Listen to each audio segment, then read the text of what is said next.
Havia um tempo em que saber cuidar era quase um crime. Nas ruelas de pedra, entre chaminés e capelas, o cotidiano respirava medo. Não era só superstição, era lei, costume e livro. O mundo jurídico e moral da época se alinhava numa ideia simples, imortal. Quem mexesse com o invisível podia ser agente do diabo. Em 1484, o Papa Inocêncio VIII assinou uma bula chamada Summis Desiderantes Affectibus. Em linguagem simples, o Papa deu cartas em branco a inquisidores para investigar casos de bruxaria. 2 anos depois, em 1486, dois inquisidores alemães publicaram o Malleus Maleficarum, o Martelo das Bruxas. Era um manual frio e lógico, escrito para ensinar juízes e clérigos a identificar, interrogar e condenar bruxas. Diziam nele que sinais do diabo podiam esconder-se em pequenos gestos e que as mulheres eram terreno fértil para essas influências. O texto virou referência e a referência virou sentença.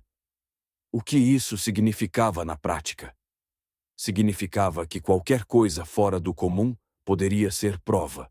Uma mulher que soubesse de ervas, que curasse febres com infusões, aquela que ajudasse no parto, a que tivesse cicatrizes de nascença, marcas estranhas na pele, a que guardasse silêncio em festas, até a que conhecesse uma oração diferente. Um arranhão no corpo podia ser chamado marca do demônio. O calor da fogueira tornava-se inevitável quando a vila precisava de um escudo para seu próprio medo. Isabela vivia assim. Não era rica nem destacada. Era parteira, a quem as mulheres chamavam nas noites difíceis, e sabia misturar folhas para estancar sangres e aliviar dores. No inverno tinha sempre ramos de ervas pendurados na lareira, hortelã para o estômago, sálvia para limpar feridas e camomila para acalmar bebês chorosos. Seu trabalho salvava vidas e silenciosamente sustentava famílias. Sua voz era firme, suas mãos seguras. Mas havia mais. Isabela nascera com uma pequena marca escura no olho, um sinal que a mãe sempre disse ser um sinal de sorte. Na boca dos outros, virou suspeita. Houve um verão de más colheitas, e o vizinho que perdera o rebanho lançou o olhar frio para a mulher que cuidava das parturientes. Outra vez, a esposa do ferreiro, que jurou que Isabela tivera uma palavra dura a seu respeito, acordou com febre e no dia seguinte não lembrava de nada. Coincidências, poderia pensar quem quisesse. Mas quando o Malleus ensinava que coincidência era prova, cebolas e ervas e lembranças tornavam-se argumentos. As vilas passaram a falar em murmúrios. Eram cochichos ao redor do forno, palavras que corriam por ruas estreitas. Vi Isabela passar ao amanhecer com um pano vermelho. Via recolher ervas sozinho. Ela não foi à missa na semana passada. Em noites de júbilo, mães puxavam os filhos para mais perto quando Isabela chegava. Em funerais, os olhares pesavam mais sobre ela do que sobre a morte. A acusação não vinha sempre de ódio direto. Muitas vezes vinha por medo. Quando um parto dava errado, o pranto buscava um culpado. Quando o padre frisava os sermões sobre o demônio, as mentes se amoldavam às palavras. Era fácil apontar quem já era diferente. Uma mulher que, lendo estrelas, que guardava um saber antigo, que abria a boca para falar de remédios em vez de frases litúrgicas. Isabela sabia disso. Não era tola.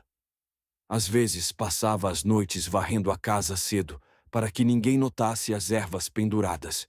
Às vezes deixava de ajudar a vizinha, para não ser vista partindo ao escuro. Mas o medo tem seus próprios olhos e ouvidos. Rumores, como faíscas, saltavam de teto em teto.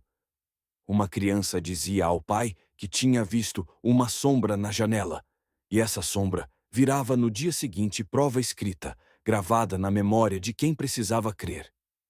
Quando os primeiros homens com capas pretas e pergaminhos chegaram da cidade, trazendo o nome do inquisidor e um selo, a vila se encolheu. Vinham com perguntas que pareciam ter sido inventadas havia muito. Quantos animais morreram em suas vizinhanças?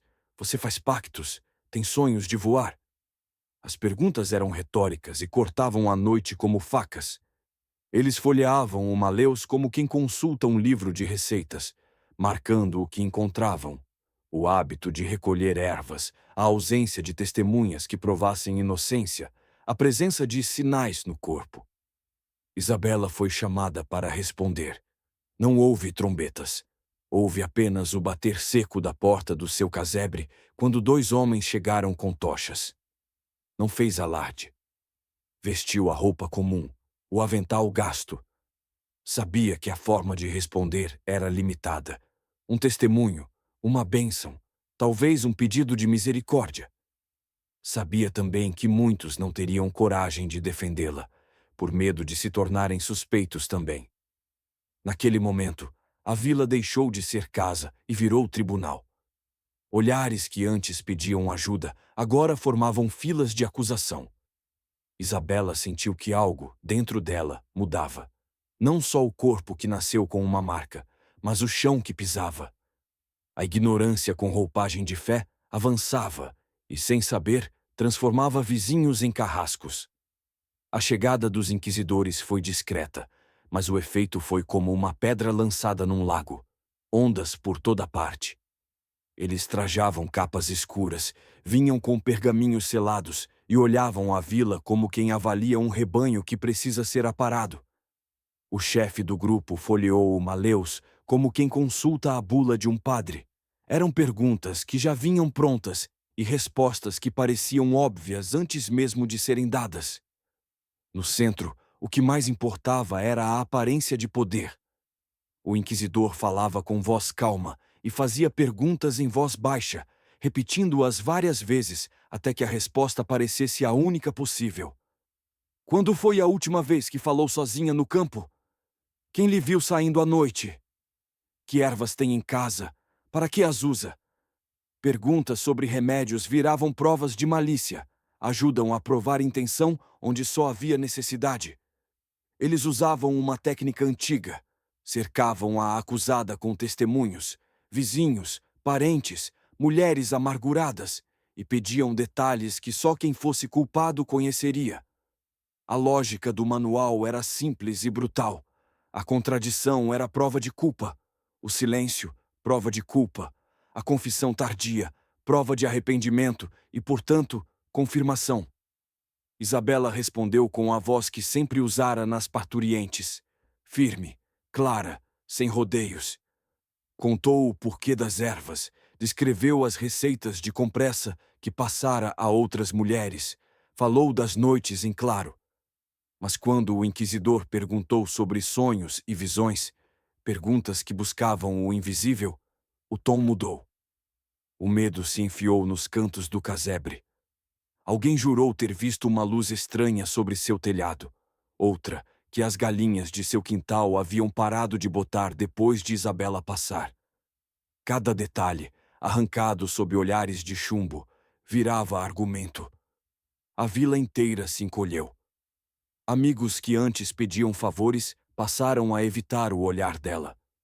A filha da lavadeira, que aprendera com Isabela a curar uma ferida no joelho, foi chamada para depor e, embaraçada, recitou as palavras que a acusação queria ouvir. Testemunhos se empilharam como musgo nas pedras, lembranças, superstições, medos. O Maleus estava lá para transformar tudo isso em lei. Quando as provas pareciam insuficientes, o manual sugeria recursos, métodos aceitos pela época para levar à verdade. Não estou descrevendo instrumentos. Descrevo a sensação de impotência, como se o corpo e a mente fossem comprimidos até a lembrança ceder. Pessoas confessavam não porque eram culpadas, mas porque a dor e o desespero eram caminhos mais rápidos para acabar com a noite. Num corredor frio, diante de tochas que mordiam a sombra, Isabela foi pressionada até o ponto em que não sabia se defendia sua memória ou aceitava a mentira que pusessem em sua boca. Em momentos assim, confissões surgiam como fumaça.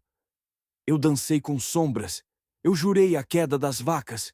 Frases que se repetiam porque o medo é um eco que aprende a palavra. E quando a confissão saía, vinha acompanhada de nomes, vizinhos, inimigos velhos, curandeiras rivais, e a lista crescia. O julgamento não foi sala de debates. Foi espetáculo de validade pública. Julgadores com vestes oficiais liam trechos do Maleus para justificar perguntas. O pároco repetia que o diabo podia disfarçar-se de homem, e os homens do conselho, os mesmos que tinham dívidas e temores, assentiam como quem confirma um diagnóstico que os liberta da incerteza. A balança da justiça pesava menos a verdade e mais a ordem social. Era mais fácil queimar uma só mulher do que admitir que a miséria, a fome e o medo eram problemas comunitários sem solução. Quando a sentença saiu, foi escrita com mão firme: condenação. O veredito, quase sempre, era a eliminação do perigo, uma forma de restabelecer o normal. A pena era, na maior parte das vilas, entregue à autoridade secular. O clero declarava e o senhor local executava. Havia rituais, renúncias forçadas, exorcismos finais, procissões que transformavam punição em espetáculo moral. Isabela foi levada para a praça. O corpo, ainda vivo, era mostrado como aviso.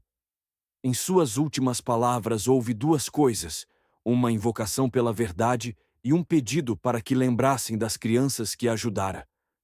Teve quem chorasse, teve quem a amaldiçoasse. Havia também quem, entre dentes, confessasse ter aprendido com ela algo que depois teve vergonha em admitir. A voz de Isabela tremia, mas carregava a lembrança de mãos que segurara em partos, de mães que acalmara com chá, e, ainda assim, nada disso foi colocado na balança de jeito que pesasse. A fogueira consumiu mais que o corpo, consumiu memórias, conhecimentos e, por um momento, a possibilidade de questionar.